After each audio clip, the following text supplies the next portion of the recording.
Employees are entitled to overtime pay when they work over 44 hours a week.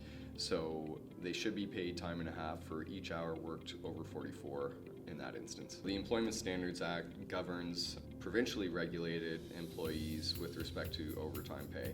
And in its regulations, you'll see a bunch of exemptions with respect to overtime, and that can include managers, ambulance drivers, firefighters, lawyers, for instance, and many other ones. So it's usually best to consult an employment lawyer if you want to understand if you're entitled to overtime or not.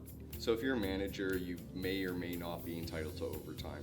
And the standard's not whether or not your job title actually calls you managerial, it's whether or not you perform managerial functions on a regular basis. You don't have to be an hourly employee to receive overtime pay.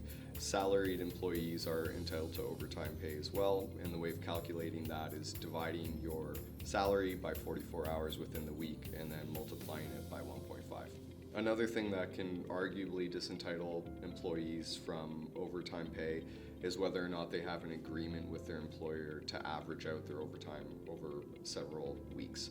Another example is if employers give you time off in lieu of overtime hours that you've worked.